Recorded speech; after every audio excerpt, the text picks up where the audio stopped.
whoa. Wait, what's the problem? This is not a Jet show. So what? So how about this? Manning lobs it. Boris alone. Touchdown, New York. Oh, come on. I don't want to hear this. Why not? Super Bowl champions. Doesn't matter.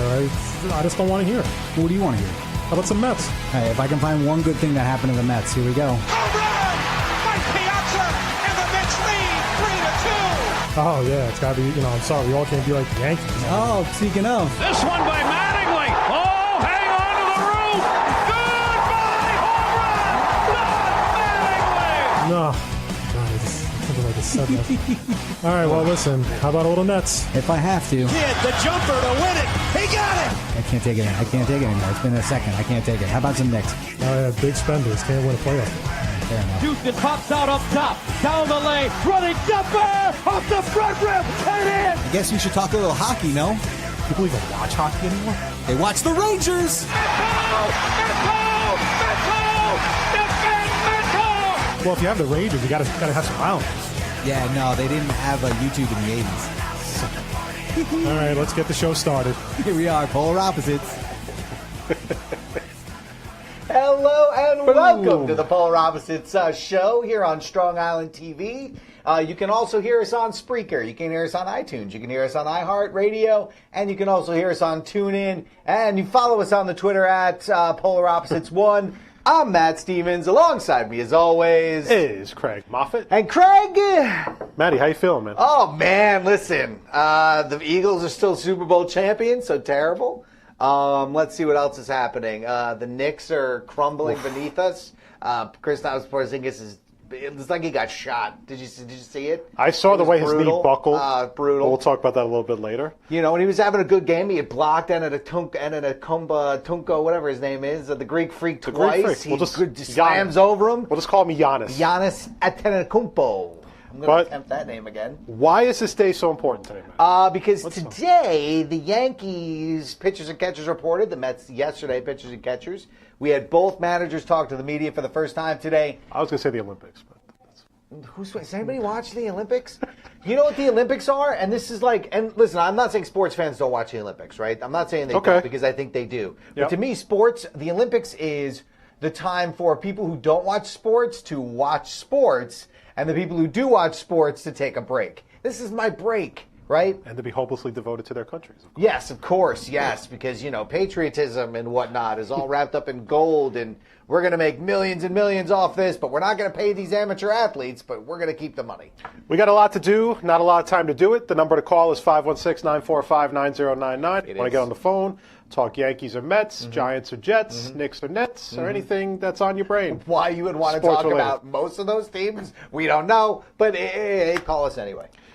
So where do we begin? We begin with baseball. Obviously, spring training officially started, well, for some teams yesterday, other teams today, more teams tomorrow. We'll get into our MLB previews as the weeks go on. It's delicious. By division. The funny thing about this year, though, is it's tough to really kind of gauge a lot of the teams because nobody's really made significant moves outside of like a few here and there. But there's still a lot of guys out there still unsigned. Yeah. As of today, as teams are reporting, including, obviously the elephant in the room, J.D. Martinez, Jake Arrieta, Greg Holland is another one, Lance Lynn is another one. I mean, these are guys that would have been signed months ago. Yeah. And they're still not signed as of today. Even guys that are normally would be getting minor league deals, there haven't been a lot of those guys either getting signed. Yeah. I mean, this is kind of unprecedented, I think, for a free agent year. Yes, for an offseason where some of the top guys in the league, top free agents. Now, this wasn't the greatest free agent class. It definitely won't be it's not as nearly as good as next year's will be with Bryce Harper, Machado, and even if Harvey has a good season, Harvey could become one of the top pitchers on the market next year. But it's just unprecedented how these guys are still. Can I just say something real quick? Harvey could go 33-0, and I still wouldn't sign him to a contract. Well, you wouldn't, but other teams probably would. Here's what I'll say, right? So, like, a couple of things happened this offseason that were crazy, right? Right. So you had the Yankees and the Dodgers trying to get under the tax threshold. Sure. Therefore, they're not spending money because they're trying to get under this threshold. So next year they can go hog wild in the next couple of years and spend as much money as they want. And for a while, though, that was something that wasn't really a big deal like a few years ago. A lot of teams were spending money to an extent. Right, but if you were over it this next year, I think it jumps up to 50% of your your payroll. So if you go back under it, it resets. So the Yankees have been talking about this for like 5 years, about doing this, getting under this cap. But I think, but it's also the thing that a lot of people aren't talking about is you had the unexpected fire sale of the Marlins cut into that. And that killed J.D. Martinez's market right there, right? Because you had teams that were able to just trade for guys instead of shelling out millions and millions of dollars. I mean, the Yankees did via trade, but you got Christian Yelich, you got Marcell Ozuna, you got those guys that were just and D. Gordon is going to play center field for the Mariners. So those guys all traded, and that killed J.D. Martinez down to basically 2 teams. But to the Red point Sox now, and the Diamondbacks, and to the point now where the Red Sox have actually lowered their offer. Well, we don't really know. The rumor was that the deal that was offered was 5 years, 125. What I heard today, the Red Sox says they're standing pat on their offer, which is 5 years, 100. Okay. What I don't know is, was the initial report accurate or was it not accurate? And the amount all the time was 100. But then on top of that, you have reports that haven't been shot down regarding Eric Hosmer getting 7-year offers from the Royals and Padres. Now, those are 2 teams that you're not really excited about, I guess, if you're Eric Hosmer. Maybe you go back to Kansas City. No, but if you have a choice between Kansas City and San Diego, you stay in Kansas City, right? Well, I don't know, and that's the weird thing about it, because the Royals aren't really going to be very good next year. They already lost Lorenzo Cain. They're probably going to lose Moustakas. They have really little to no pitching. You're going to go out and play against the reloaded Giants, the Colorado Rockies, who made the playoffs last year, the Diamondbacks, who made the playoffs last year, and the Dodgers, who had the best record in the league. But if you believe in Will Myers. Really? You're going to throw Will Myers at me? If you believe no, stop. In Just Will stop. Myers, we Stop. believe. Just stop. I don't know. Just stop. But the thing is that you also got to remember, because that division is, the White Sox and the Detroit Tigers are not going to be good. But does he want to go back to either one of those teams? Like, if you had a 7-year deal, if you had a 7-year deal on the table to go back to Kansas City, okay, and you played in Kansas City your entire career. Yeah. So either you're hoping another team jumps in, and that's not likely to happen now. Now. The Mets are done. The Mets are off the table, right? The only other dark horse that might have popped in here at some point was the Mets, right? Sure. Offering them 50 cents on the dollar, trying to sneak in at the end. Or if they get him on a very short-term deal. It's almost like we were talking about it on our podcast last week with Moustakas. You would take Moustakas on a 1-year deal. Because you already have Gleyber Torres ready to take over. Maybe or not this year. But by next year, one of those guys is taking over third base. Machado, so you're not coming. Yeah. I mean, listen, it's not out of the realm of possibility. Sure. So Moustakas is holding out for more years and more money, but he's not getting it. No. There are no teams offering that type of money right now. Which is why they're going to both probably end up going back to the Royals. The Yankees and Mets, so click away from that, because that's all speculation at this point. Like, nobody really knows what's going on. The players are crying foul, except they're getting offers. The problem is they're not getting offers that they like. So what we've seen this year is actually a market correction, right? Yeah. Because somebody like J.D. Martinez shouldn't get more than 5 years, $100 million. The idea that he was looking for $200 million or whatever the hell he was looking for off of one season is what the hell the problem was with major league contracts before that. They're seeing a market correction, and you're actually seeing that tax threshold, which is what they intended it to be all the time, was a non-cap cap. Yeah. And it's working perfectly. And that's the thing. But you also have teams currently with contracts that nobody wants. Like, I'm going to use the Yankees for an example, like a guy like Jacoby Ellsbury. Sure, yeah, of course. Okay, Jacoby Ellsbury. Now, maybe at the time the contract seemed like a good deal. I mean, no, it never seemed like a good deal. But it depends who you talk to. Yeah, it depends who you talk to. I get what you're saying. Some Yankee fans will hate it, but others were like, "Oh, we got Jacoby Ellsbury from the Red Sox," right. And he did not play up to that contract for the most part. And at this point, the Yankees aren't going to trade him, and Jacoby Ellsbury has a full no trade. So those are deals that teams. Those are the kind of deals that teams want back. They don't like. Do you think the Angels would still want Albert Pujols to this day? You think the Mariners would still want Robinson Cano? Now, he's still in the early years of that contract, so it's not that bad yet. But you're right. Just like you said, it's a market correction. There are plenty of teams out there that have contracts that are untradeable. Robinson Cano is an untradeable contract. Albert Pujols, I don't know how many years he has left on his deal, but it's almost done. But still, at the right now, it's an untradeable deal. But this is on the players' union, okay? Because you guys got to negotiate this better. 6 years of control by your team is too many years. It's too many. It should be 3. It should be 3. Once you get called up to the major leagues, it should be 3. Because what's happening now is they're calling guys up much later. Jacob deGrom is a prime example of this. When Jacob deGrom becomes a free agent, he's going to be 30. He's going to be 30. So if he becomes a free agent at 27, which is 3 years before 30, he gets a 7-year contract. 200, whatever nowadays, put whatever the dollars are but in there. nobody, but at 30, he's getting maybe a 4, maybe. Yeah, and nobody's going to pay for anybody over the age of 30 now. Not anymore. Especially now, if this market has proven anything, it's that any player 30 or over is not going to get that kind of a deal. Like maybe a pitcher like Darvish just got a 6-year deal, but you haven't seen those being shelled out by many. But they got many 6 teams. years, and he probably took $5 million less than he wanted. The other thing too is you can tell guys, and anybody who wants to call conspiracy and say it's not. Steroids aren't out of the game, but you're seeing a lot less guys be really good at 36, 37, 38, 39. Then you might have a good month, they might have a good couple months, but you're not seeing consistency like you did with Bonds and you saw with those guys. Yeah. You want to do a little Yankees and Mets real quick? Let's do a little Yankees Mets. So basically what we're going to do is, both teams just got to spring training, so there's a lot. Nothing really. Listen, we know what each team is going to be this year. I think we pretty much, get that. The Mets might be a little bit more of an enigma because right now they have the possibility of making some noise in the NL East because the NL East can be fairly weak. Yes. The Phillies aren't going to be that good. The Phillies have only made one signing, and that was Carlos Santana, plus new manager in Gabe Kapler. The Braves really kind of made, the only big deal they made so far this offseason was making that huge trade for Kemp, where they traded Kemp to the Dodgers and got back McCarthy and a few other guys. And they wound up cutting Adrian Gonzalez, who went to the Mets. The Marlins have completely it's like a dumpster fire there right now in Miami. Because pretty much at this point, they've cut everybody, and you have no idea who's going to be on the team opening day. Except Starlin Castro, sadly. That poor dude, man. Either you'll see if the Yankees win the World here Series. It is. Real Muto, guy. Real Muto, Starlin Castro, and again, I don't know because I don't even know who's in their rotation right now. Dontrell Willis? No. He's not in there anymore? No, it's the Asian pitcher from the Orioles, Chen. Bruce Chen? No, not Bruce Chen.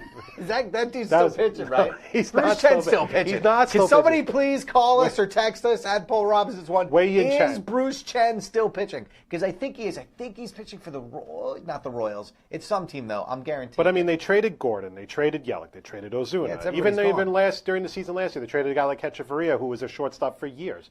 So this is... It's not a winnable division. I think it's a winnable division. And I think they can beat the Nationals to an extent. I don't think the Nationals have been really good, mainly because the rest of the division's been weak. But but for the most part, I think this is a division the Mets can take. But I also think too many things have to break right for them. And I think it has to be either, the pitchers have to pretty much stay healthy for the majority of the season. If they go on the DL for like a week or two, it's one thing. But if they miss any more than like a month to 2 months, the Mets could be screwed right now. So in that sense, on top of that, you have a new manager, Mickey Callaway. You have a new pitching coach in Dave Island. And this is going to be a year where you have Jay Bruce, you have Adrian Gonzalez. You have, this is going to be a year without David Wright. You have Todd Frazier, who was a great signing for them. The only thing I really worry about is when is Conforto coming back? Do you take your time with him? Do you basically... right now they're saying he may not be back until May to start the season. And it was the most flukiest of injuries, man. I've never seen anything like that. I've never seen anything like that. I've never seen anything like that. And the crazy thing is, I was at that game. Oh yeah, I was at that game. Watching that randomly. I flipped over to the Mets because I'll watch the Mets. I don't hate the Mets, and I saw that and I was like, that literally is the most Mets thing to ever happen. Yeah, it's amazing stuff. So with Conforto in center field, you're going to have, Cespedes in left. Cespedes has always had the nagging Achilles stuff going on for the past year or so. Here's the thing about Cespedes. If the Mets are good, Cespedes will be healthy and will play hard. If the Mets are bad, he will come up with an injury and he will miss the season. Okay? That's Cespedes. There you go. That's his season. If the Mets start out hot, Cespedes will be on fire, smoking. If the Mets start out cold, oh, my quad, oh, my Achilles, oh, my pancreas. Yeah, oh, my liver. Unbelievable. So, but I was thinking about this today, right? Because I'm thinking about how we can make the Mets better, right? Mm-hmm. Since they're not going to go out and sign free agents, I think about how we can make the Mets better. And I think there's an American League East team that might be able to help them. And I think this team is going to be in fire sale mode by the middle of the season. The Orioles? Yes. Yeah, I could definitely see the Orioles being in. Adam Jones would be a perfect fit for the Mets. Perfect fit. I like Adam for the Jones. Mets. And I think what's funny about him is in Baltimore, it's not that the novelty's worn off. It's just that they've had him for so long, and they've literally gone nowhere. Right. I mean, they made that trade. That was a fleecing of a trade. It was a great trade. That was the Bedard trade, where they traded Bedard to Seattle, and they got Jones, and I think they got a... Is Bedard still in the No, major he's leagues? not. No, he's been out of the league for years. He's not even relieving somewhere? No. Okay. Right. But even when he got to Seattle, he started getting the elbow problems, Right. and he just wasn't effective as a starter. Now, at the time, the deal wasn't that bad because Bedard was in his prime. He was considered as a to be starter. going to be He a was good pitcher. Yeah. And then just when he got to Seattle, it just kind of fell apart. I remember they got Jones, and they got a couple of other guys that were huge for Baltimore. But then since then, though, the Orioles really haven't done much. I mean, Because they don't have pitching. And so, like, the Orioles might go into the season with their third, fourth, and fifth starters having a combined, like, 23 starts, which is insane. Especially since their top two starters aren't Sale and somebody else. You know what I mean? It's not Sale and Kershaw leading off. You know, it's Dylan Bundy. Yeah. You know, so Dylan Bundy. Wow. So Yep. so look, but I think there's trade partners for the Mets, and I think that's how they're probably going to do it. And Adam Jones fits a lot of things for them. He's an excellent defensive center fielder. He's a very good hitter. He does have power from the right side. The thing I think about the Mets real quick is I think you can expect their pitching staff to be good if they're healthy. Unfortunately, I think you can guarantee Steven Matz to be on the deal at least once for a month. I agree. At least. And Wheeler, too. Probably Wheeler, and probably... I still think, to be honest, Wheeler should be in the bullpen. I probably agree with that. And some of those guys will probably end up there. I do like Mickey Callaway. I do like Dave Island. Both those guys are very good at what they do. Just look at the pitching staff of the Indians, man. The pitching staff is so deep. They might go into the season with like 7 or 8 guys who could literally be starting on any other team in the league. I was reading this article real quickly from CBSSports.com, and basically what they were doing was they were trying to pit player to team. Mm-hmm. And one guy that they thought the Mets should get on a minor league deal was Ubaldo Jimenez. And the thing with me is that while I understand why, because when Ubaldo Jimenez had his like career year in Cleveland, Mickey Callaway was the pitching coach. But to me, the problem I have with Ubaldo Jimenez is while he does provide depth, and he's not a terrible option to have as like a long reliever for a few innings, I just can't trust him. Like if my pitching staff goes down, I can't sit there and say I got to have Ubaldo Jimenez go into my rotation because for every one game he pitches well, he has at least 3 or 4 where he gets killed and barely makes it out of the 4th inning. So in that sense, he might be better suited as a long reliever, but I can't really take that risk, even if it is on a minor league deal, for pitching depth. Like, while I understand, like, yeah, he was great under Callaway, that's also a few years ago. And, pitchers deteriorate over time. And the thing was, Ubaldo Jimenez was not a great pitcher to begin with. He wasn't like a Tanaka or, Syndergaard or, whoever. I mean, just throwing off some names like Scherzer or whatever. But I can't really put my faith in the guy if, God forbid, one of my pitchers goes down with an injury, and then I got to throw him in the rotation because it's almost like I feel like it's a guaranteed loss. Yeah. You know? Real quick on the Yankees. I mean, look, what you liked today from Aaron Boone was he's not shying away from the Yankees winning the World Series type of thing. He wants the team to embrace the pressure. If you heard any of the interviews last week that they did with Didi for a couple interviews they did with the guys before they had this cancer dinner on Friday night. Well, it was a benefit thing, and you could just say benefit. Yeah, I know. I couldn't think of the word, and it all happened at once. But regardless of that, what you liked is that somebody asked him, "Do you expect to win the World Series?" And Didi said, "Yes, they do." Are they going to win the World Series? Nobody knows that. It's a long season, and crazy stuff happens in baseball. But the thing that you like about the Yankees this year is, 1, they've gotten better by getting Stanton, and 2, the rest of the division has gotten worse. If the Red Sox don't sign J.D. Martinez, they're going into the season last year with a team that was last in home runs. That's not going to get much better. The Orioles have gotten worse. They haven't done anything. The Rays have gotten worse. Well, the Rays, all right? Is there any... The Jays have gotten worse. Here's a question about the Rays. Is there such a thing as being worse than where they are right now? They finished 3rd last year in the division. Okay, then. But I'm just saying in general, they are a team that every year makes no signings, and that's fine. And now this year, traded away Evan Longoria, Now there's still talk that they might try to trade Chris Archer. Which they should. You know, I think They the Twins are the latest team to show interest in Chris Archer. I kind of like the Twins. They seem Yo, like, if they get Arrieta and like Archer, they can make team. a run, man. If they seem like a sneaky team that's going to come out of nowhere at the last minute and make a splash. They did make the playoffs last year. No, I know that, but you make a splash. I got But I mean, like, they've never been a big market team. Like, the biggest signing over the past couple of years for them was Irvin Santana. And Irvin Santana was actually pretty decent for them last year. I just think last year, when, like, in the wild card game, he just kind of ran out of gas so late in the season. If you can find the depth, or not even the depth, but just another starter to put at the top of that rotation with what you have, the Twins can definitely compete because I definitely think they have some good young hitters on that team. They have a decent bullpen. But outside of that, I mean, if you can find a way to get Arrieta under contract or find a way to trade Chris Archer, I don't know much about Minnesota's farm system, but that's a huge boost, and you'll definitely challenge for the Central because I don't think the Tigers are going to be very good. They're pretty much rebuilding this year. I mean, the Indians will still be at the top most likely with what they have because they didn't even lose a lot of players. I mean, they lost, I think, Brian Shaw. They lost Bruce, but I think they're going to get Encarnacion back. And then after that, who else do you have in that division? The White Sox are still rebuilding right now. And then that's why I think the Royals can make a run, too, if they wanted to, if they brought But the Royals have also lost a lot of hitters, though. I mean, if they look like they're not really going to – right now it's looking like they're not going to sign Hosmer. They're not going to sign Moustakas. They lost Kane. I mean, those are three pretty big bats to your lineup. I mean, that's pretty important. So, look, as the weeks go on, we'll get into more of the Mets and Yankee stuff, and then we'll do our MLB previews. But right now we have reached the halfway point of this episode. And, Maddie, time for a little halftime.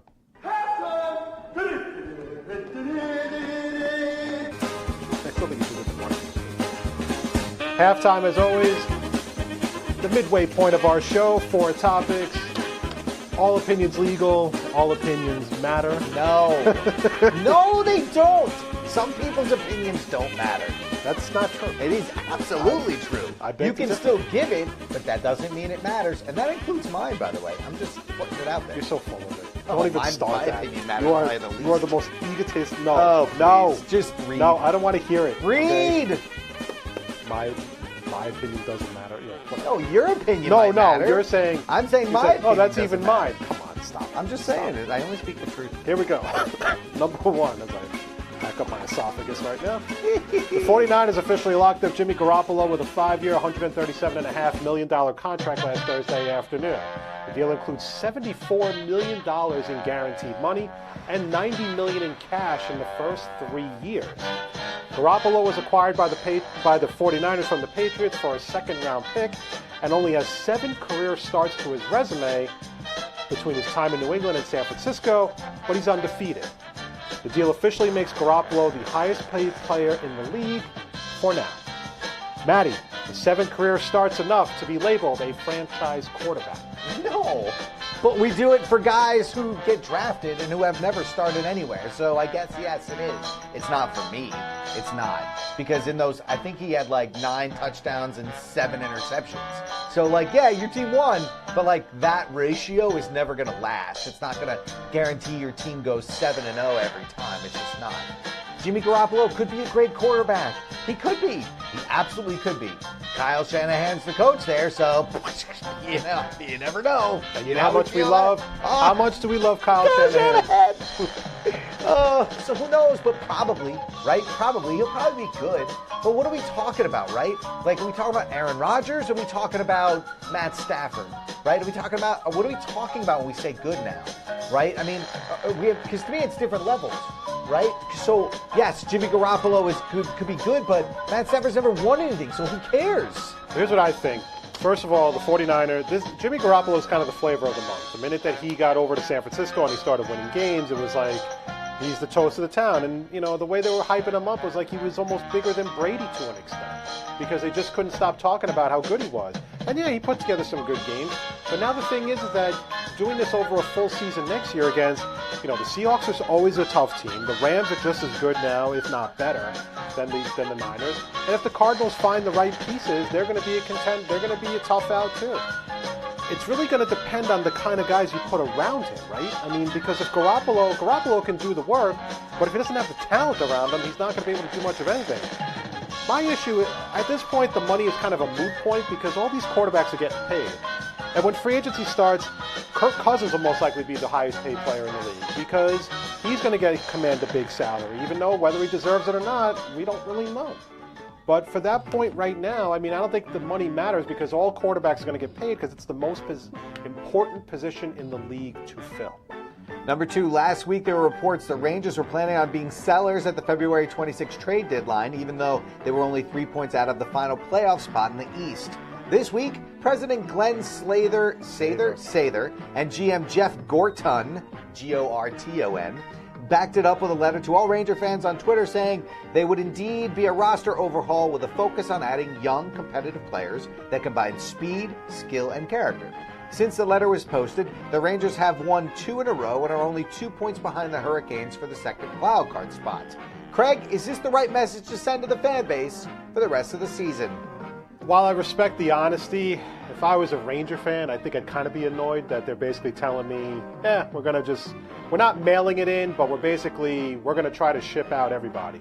Now, this season's kind of been hasn't been good for the Rangers in general because it's the same team. I don't know if it's a case of just they're getting a little bit older, even though they're a pretty young team with guys like Zibanejad, Buchnevich, and a few other guys. But at the same time, you have Rick Nash, who's another year older and hasn't been very good. Chris Kreider, even before the issues he had with the blood clot, we always talked about it a few times. He just seemed always overrated to me. And how many times has Henrik Lundqvist been pulled from games this year just from bad play? I mean, his overall play's been good, right? Here's the problem I have with Lundqvist in general. I'll never forget what he did for them in the past years. He was a lights-out goaltender. But he has had a lot of bad games. But the minute he has a good one, everybody wants to call him the king again. When he has a bad game, he barely makes it out of the first period a lot of times. I don't know if that's age, if it's just the talent around him. I don't know what it is. I kind of understand what the Rangers are doing, but at the same time, you're only 2 points out of a wild card spot.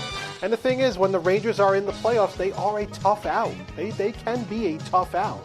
Lundqvist kind of flips a switch. Isn't it better to maybe break it down a year early? I have no problem with what process in a year early than to wait. I have no problem with what they're doing, but if you're a fan of the team, you're going to probably hate it because you're going to be like, well, what's the point then if they're just going to lose out? And I'm not saying they're like going to. Maybe they still make the playoffs like this, and it's even better. Now think about it. Ever since they made the announcement, they haven't made any moves, right? And they basically won a few games, and they're still in it. But there's also a lot of teams. There's a lot of traffic in the Metro, within like a 4-point difference between all the teams. So it could go either way. I see what they're doing, but they just may not be able to get enough for what they're going to get at the trade deadline because they're just not. It's just, if guys are rentals, they're not going to get a lot for that. They might be able to get some draft picks. But other than that, I don't really see outside of McDonough, Zuccarello, Zibanejad, and maybe Nash. You really don't have much else to trade. You're not trading Lundqvist. So, number 3, hockey. Hands down, my favorite story, probably of 2018 so far, and it's only been February. A Girl Scout who was not publicly identified sold more than 300 boxes of cookies in 6 hours after she set up shop outside a pot dispensary in California. Boxes of Girl Scout cookies now go for $5 a box, which means she raised more than $1,500. There is no nationwide policy related to selling in front of pot dispensaries, although there shouldn't be because that's where the money is, right? But the organization has been wrestling with how to handle this new demand with more states legalizing the drug. They're gonna crash the Girl Scout cookie website. It's unbelievable. Maddie, did the Girl Scouts just discover their new target market thanks to one of their own? Well, let's be fair. This is the second time I've heard this. The girl did it in Denver when it opened a couple years ago, but she didn't sell that many. That's California, so that's going to do that. But look, there should just here's the thing, Girl Scouts. I'm going to help you with this, really. Okay, I'm going to help you. Okay, you know how in New York we have these wonderful places where you can get Baskin-Robbins ice cream and a Dunkin' Donuts donut, okay? And you can do that at the same time because those things exist in the same place.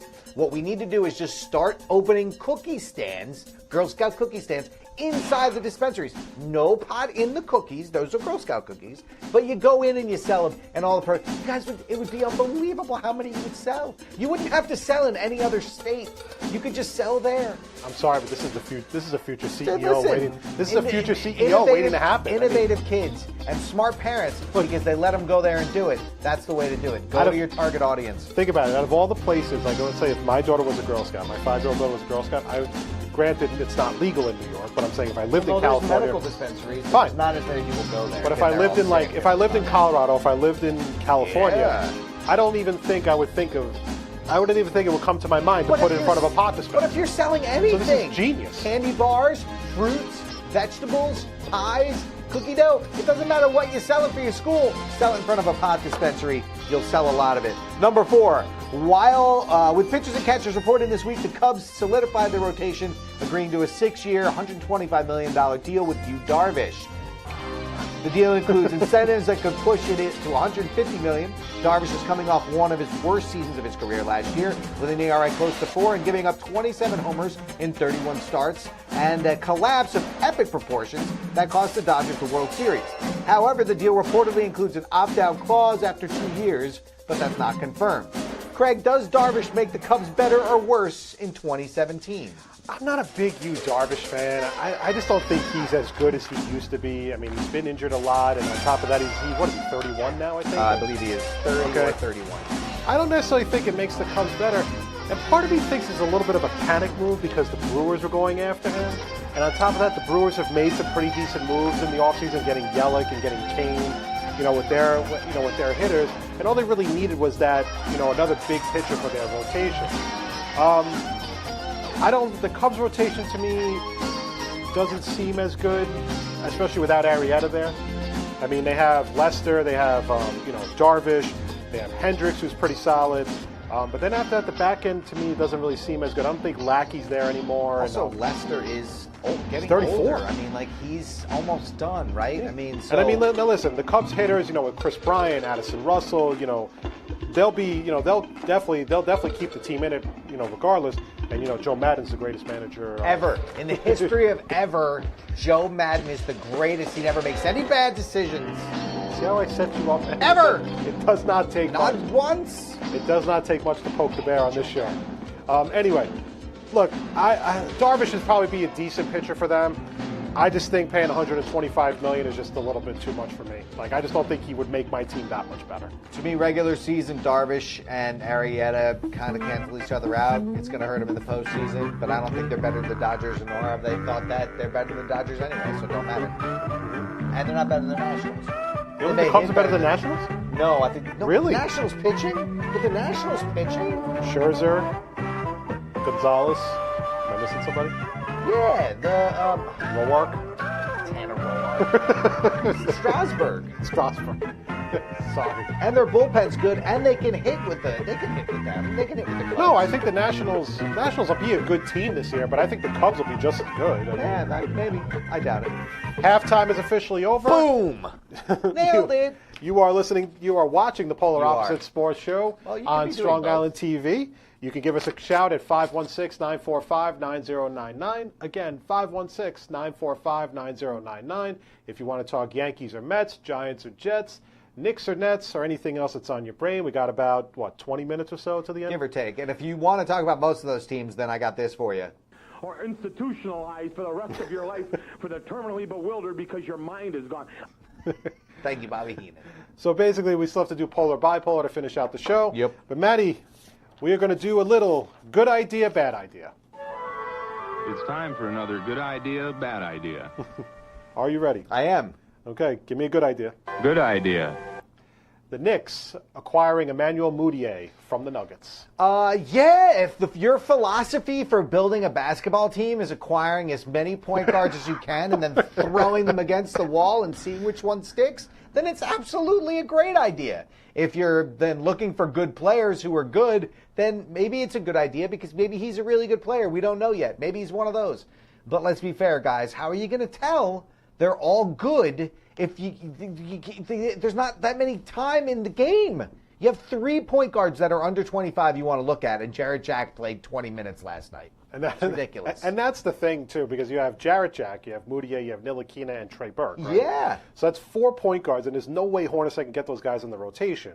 So the thing is that maybe getting rid of Jarrett Jack, or basically putting Jarrett Jack to the bench at this point, would be the smart move. But he keeps playing him like a lot of minutes. Yeah, and it's nonsense. And here's the thing: you could play Trey Burke at the 2 while playing Moutier at the 1, because even though Burke's small, Moutier's big, so he can cover the 2 and Burke can cover the 1. It's a whole thing you can do. But does it say something about the Nuggets giving up on Moutier to the point where it's like, well, we don't think he's going to be very good, so we're ready to just give him to you for Doug McDermott and a second-round pick? Who knows what people think anymore, right? Who knows what Who knows what teams think anymore? First-round picks apparently don't mean as much because people are trading away for second picks. Guys drafted 2 years ago. Give me a bad idea. Bad idea. The Nets doing nothing at the NBA trade deadline. I'm going to say that, yes, that is a bad idea because, to be honest, it's not that I was expecting a purge. Like, I wasn't expecting, like, an overhaul of the roster. Like, I wanted them to keep Dinwiddie. They kept Dinwiddie. Joe Harris is a nice guy off the bench, but I felt like if teams were interested in him, then I would like to try to get something for him because he's going to be an unrestricted free agent this year anyway. And he's going to command money that may not necessarily be worth it. Right. Like, he's a pretty decent player. He's a pretty good guy to have off the bench. But I don't think he's a guy that I'm, like, sitting there going, I need Joe Harris on my roster. The other guy, too, is Damari Carroll, who has an expiring contract next year at $15 million. Right. I think that would have been where you could have possibly gotten a first from a playoff contending team. Those are basically the 3 guys from that point. I mean, Dinwiddie, I would have to have been blown out of the water for a Dinwiddie offer just because I think he's been really, really good for them, especially with D'Angelo Russell slowly coming back. But I think the Nets should have, now granted they did do something. They got Dante Cunningham from the Pelicans, but he's not going to really play that much. But the fact is that I think that with a guy like Harris on an expiring deal, and a guy like Carroll going into an expiring deal, I think you could have gotten some value for either one of those guys at the trade deadline to get younger and maybe get another pick out of it at the end of the day. Good idea. The Cavs blowing up their roster mid-season. Yes. Absolutely. Bad idea. That's it? You got nothing? Yes. If you Well, if you watch the Cavs play at all before they traded all those guys, then you knew it was a good idea. If you watch the Cavs play after, now you can't go by one game because it's all, there's adrenaline, there's nonsense. They're just younger, athletic, and they play defense. It's going to make a huge difference. That was a bit of a stunner, like just the fact that they not only got, they traded Isaiah Thomas to the Lakers, got Jordan Clarkson and Larry Nance Jr. Then they went out and got Rodney Hood, and they got George Hill. And then the only other thing they really did was trade Dwayne Wade to the Heat. And then on top of that, they kept the Brooklyn pick. So, I mean, They got younger, they got faster, and they play better defense. Now, here's my question, though, because I kind of thought about this, too. Yes. The deal for Clarkson and Nance opened up a lot of cap room for the Lakers. Right. To the point now where they can add 2 max players. Okay. Do you see them, the Cavaliers, basically kind of pushing LeBron out to L.A.? Like, with that kind of a move? No, they don't want LeBron to leave. Their entire community is based on LeBron James. If he goes, no one else is going to Cleveland. All right. Right? No, I agree. Give me a bad idea. Bad idea. The Clippers not blowing up their roster midseason. Yes. And mainly because... Because what the hell are you doing? DeAndre Jordan, you're not building around DeAndre Jordan at 30. You're just not. And they gave Lou Williams a 3-year extension. Yeah, what are you doing? What is happening? Good idea. Good idea. Paying money to see the movie Black Panther.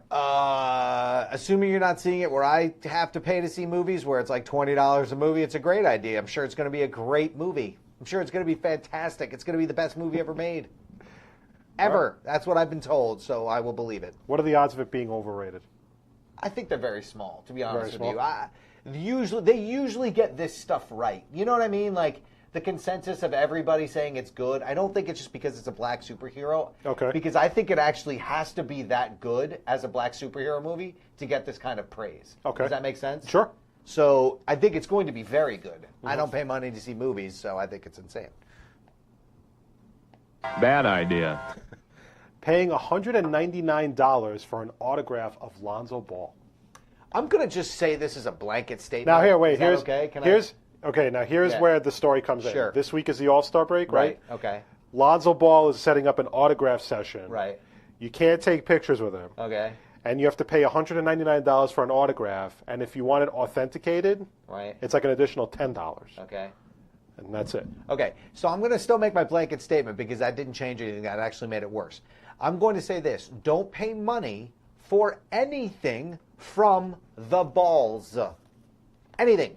Shoes, water, Lithuanian basketball players.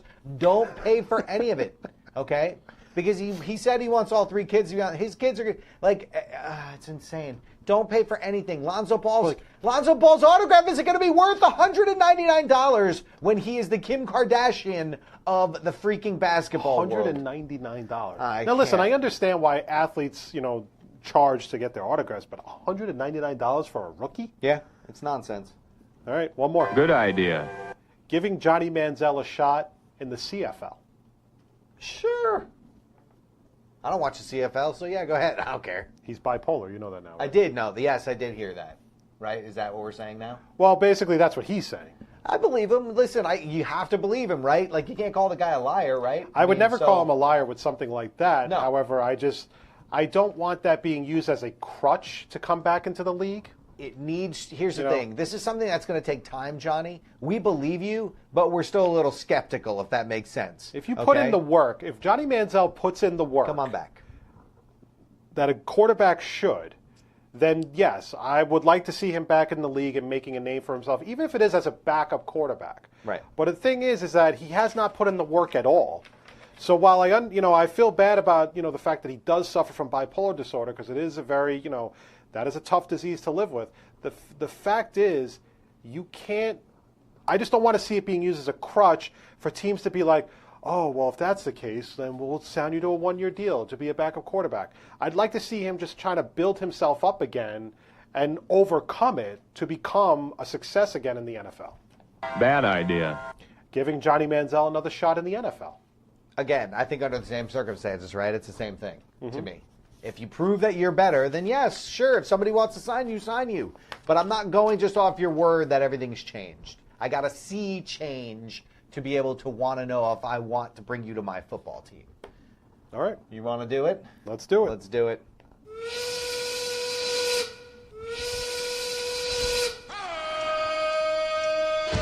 We are closing out our show, as always, with a little polar bipolar. We have 10 topics. As we said in the previous segment, anything goes, all opinions legal, all opinions matter. Right? No.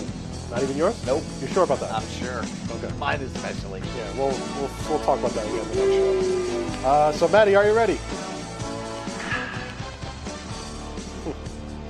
Ho! All right, Maddie, here we go. Polar or bipolar number 1. Josh McDaniels pulled the ultimate douche move by backing out of his agreement to coach the Colts to stick with the Patriots. Oh, man, there might be not a more polar move in the history of polar moves than that one. Because here's the thing. Like, it's fine that you backed out of the deal. What's not fine is that you took like 5 weeks to do it. There was so much time in here where you could have said, you know what, guys, I'm having cold feet. I don't want to do it. I can't do it. My family doesn't want to do it, blah, blah, blah. But you waited till the end. You waited till the end, and that's the problem. And you committed to them, too, because, you hired assistant coaches. They hired assistant coaches, but then on top of that, they went on Twitter, made the announcement. And then a day later, he was basically, all of a sudden, it was like he was channeling Bill Belichick. Number 2. The selection of Frank Reich as head coach feels like the Colts just settled just to get the position filled. Yeah, I'm going to say polar on this one. Now, maybe it works out for them in the end because they got burned by McDaniels. I mean, sometimes karma just works like that. But if they really wanted Reich to begin with, now granted they had to wait until the end of the Super Bowl anyway because he was with the Eagles, right. So it wouldn't have mattered.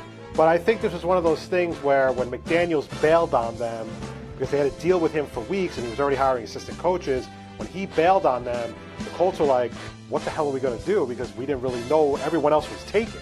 And that's one of the downsides to waiting until the Super Bowl to hire your coach, is that you never know when things like that are going to happen. Now, they only interviewed 2 other guys, and the other guys really weren't anything special. They interviewed Leslie Frazier and Dan Campbell. Neither one of those guys are going to probably get the job over Reich. So in that sense, it does feel like they settled. Let's hope it works out for them at the end of the day, and let's hope that Andrew Luck's shoulder doesn't fall off, because it's looking more and more likely it's going to. Number 3, polar or bipolar, Jimmy Garappolo will only be the highest paid player in the NFL until March 12th, when Kirk Cousins signs his contract. I'm going to say bipolar on this. Really? Because I don't think Kirk Cousins is going to get that big a contract. He's much older. He's got more mileage on him. I think he's going to get paid, but I don't think now the money, the guaranteed money, might be more, but I don't think the life of the contract will be more. And he might be guaranteed more a year, but I think the contract will be less years, and I think it'll be less money. Number 4, the Jets should invest $100 million in Le'Veon Bell rather than Kirk Cousins. I'm going to say bipolar. I'm going to say pretty much neither one of these guys you should invest $100 million in. I would agree. Okay. Now, listen, the thing with Le'Veon Bell is like, well, I think he's the top back in the league. He's getting old. And the thing is, if you're going to invest $100 million in him, you're signing him for basically, 6 years, maybe even more? Yeah. Give or take. And he's not, and the thing is, the wear and tear on his body is going to really kind of take its toll by the 3rd year, like Matty just said. And the thing with Cousins is, as much as I like Cousins, and I wouldn't be upset if the Jets signed him, I just don't think I'm investing $100 million into him, though. Right. That's where I kind of draw the line. Now I don't know what Cousins is going to get, what kind of deal he's going to get, so I would say I don't want the Jets to go immediately diving into the deep end with this guy when there's a perfectly good draft with a lot of good quarterbacks that you can groom and build around for years to come. So if I'm the Jets with all the holes I have, I'm not investing $100 million in either one of these guys. Matty, number 5, polar or bipolar. It was only a matter of time before Kristaps Porzingis tore his ACL. I don't know if I'll say polar, but I'll expand it to this. I don't know if I would say specifically the ACL, but it was only a matter of time before he missed a year for whatever reason, whether it be like a foot with Lopez or an ACL or something. There was always going to be something. It's just the way his body is built. It's just the way it is. He's going to get injured until he maybe fills out. And maybe this is a good thing. Maybe him sitting on his keister for a couple months, resting his knee where you just feed him fat stuff so he gains weight. You know what I mean? But I mean, like, that might be right. I mean, I'm not saying do it healthier than I would do it. What do you mean, White Castle? Right, but do it healthier than I would do it. But you know what I'm saying? This could be a good time for that to happen. So it was only a matter of time, yes. Yeah, I think it was just because every other week he had a shin injury or a leg injury. It was always something. Yes. And the way he landed was it's brutal. It was a great dunk, though. Number 6. The Nets have progressed in their if you got the most out of that, I yeah. guess, more. Well, it was over at Antetokounmpo, so there you go. The Nets have progressed in their 2nd year under Kenny Atkinson. I'm going to say polar, and the reason why I'm going to say that is because I think that this team is better equipped this year compared to last year. And while I know they have had injuries, obviously Lynn being hurt the first game of the season, Hollis Jefferson's been in and out of games all year, so is Karis LeVert. I think this team is built to be better than what they are. And the thing that's bothering me, and I'm starting to think more, remember we talked about this with Jahlil Okafor, the conspiracy theory? Yeah. They're kind of keeping him down so they don't, I think you have to play him at this point because he's only playing 6 minutes a game. And nonsense. That's not really why you acquired him. I mean, you didn't acquire him and Stauskas to just sit on the bench and barely play. So now is the time to get him on the court. And if you sign him, you sign him. If you can't, you can't. But I think that, all I kept hearing about is how these guys love playing for Kenny Atkinson. But right now, I'm not seeing the development. I figured they would have been a little bit better than what they are. They're getting housed like almost every game now. Right. They're just coming out slow after every game, and they're not. It's been bad. Last night's game against the Clippers was a perfect example. They got steamrolled for 3 quarters, and by the time they came back, it was too late. So yeah, I definitely think they've regressed in their 2nd year under Kenny Atkinson. Number 7, Matty, polar or bipolar? Lane Johnson's recent comments about the Patriots were ridiculous. Oh, it's absolutely polar. If you don't know what he said, he basically said he'd rather have fun winning 1 Super Bowl than not have fun winning 5. And all I can say is this is that how would you not have fun winning 5? Just because you're not allowed to act like an idiot at all times means you wouldn't be having fun winning 5 Super Bowls? Are you a moron? Well, yes, you are a moron because we've all heard you talk. So yeah, Lane Johnson, you are. But my point is this, to say that is nonsensical in every way, shape, and form. And I think it's changed from like 20 years ago to today, where I think you can win more being less. How could you possibly say that winning 1 Super Bowl is better than winning 5? Well, because he's an idiot and he needs a babysitter, so he wants that. But is this also because off of the high of the Eagles winning their first ever Yes, but Super all Bowl? they've been doing since then is just knocking all the people who were knocking them all year. When you finished 4th in the NFC East last year, so what did you think people were going to say about you this year? You finished 4th. Did you get rid of, the Eagles are winning the Super Bowl. They finished 4th last year. How did we not see it coming? Number 8. The last person you'd ever expect to get caught with more than 20 kilograms? Yeah. Holy crap. Of cocaine and heroin is former pitcher Esteban Loaiza. This is polar because, the thing is, Esteban Loaiza, when he was in the league, tended to carry himself like, not really like, he wasn't a troublemaker or anything. It was like, when they interview people about a burglary or whatever, and they arrest the guy, and they're like, oh, he was a real quiet guy. He didn't really make any noise. And that was the kind of thing with Esteban Loaiza. This story is just crazy because it's almost like, in a weird way, he went from journeyman pitcher, who wasn't really a terrible pitcher in the major leagues, to literally like a drug kingpin, right? I mean, this is like... He's Scarface. Yeah. I mean, like... I don't know. I mean, this is just one of the craziest stories, but yes, this is the last pitcher I'd ever expect. I would have probably... Maybe out of Odalis Perez over No, Esteban Loaiza. him more than him. Augustus Estrada? No. Just him. Bartolo Colon? No. Bartolo looks like he'd totally be a kingpin, a big fat guy. Come on.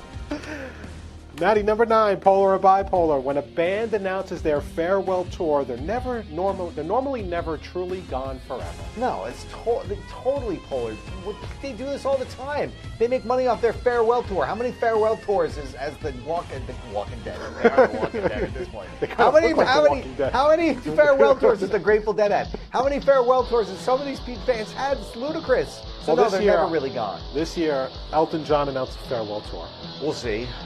Paul, it's a 3-year farewell. Yeah, 3-year farewell tour. That's exactly. Yeah, that's 3 tours, dude. That's 3 tours. Paul Simon announced a farewell tour. Yeah, no New York dates. By the way. Leonard Skinner announced a farewell tour. Yes, they did. Okay. Kiss has been on like 80 farewell tours. Yes. Okay, the Rolling Stones will be on another farewell They're tour. going to say farewell to farewell tours. That's what they're going to do. That's what I'd probably call that tour.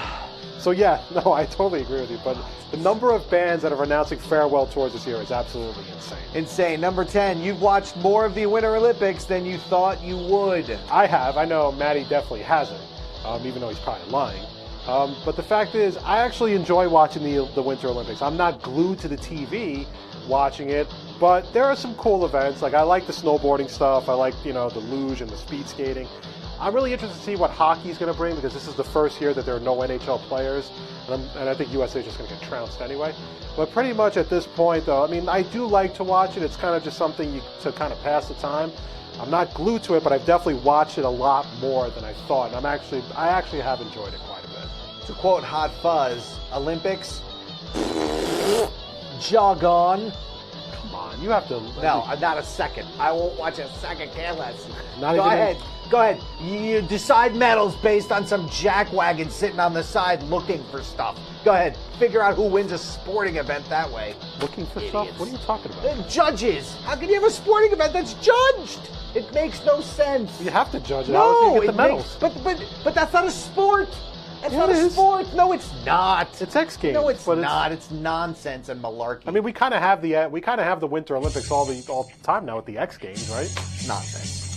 With that, Polar or Bipolar is officially over, and this episode of Polar Opposites is over. We'd like to thank everybody for watching us. Please check us out on Strong Island TV. We're also available as a podcast on TuneIn Radio, iHeartRadio, Spreaker.com, and iTunes. And follow us on Twitter at Polar Opposites 1. We are back live on Strong Island TV on Tuesday night, February 27th at 9 o'clock Eastern Time. Talking pretty much anything we could squeeze into. We'll get closer to the free agency. We'll do a little MLB and all that stuff. So again, one more time, iHeartRadio, TuneIn Radio, Spreaker.com, and iTunes. Also check out our past shows on Strong Island TV. And we are back live once again on this great station next Tuesday night, February 27th, 9 o'clock Eastern Time. Enjoy the week, enjoy the games, enjoy life, and we will talk again on February 27th on Strong Island TV. Valentine's Day. Hey, Valentine's Day. Bye.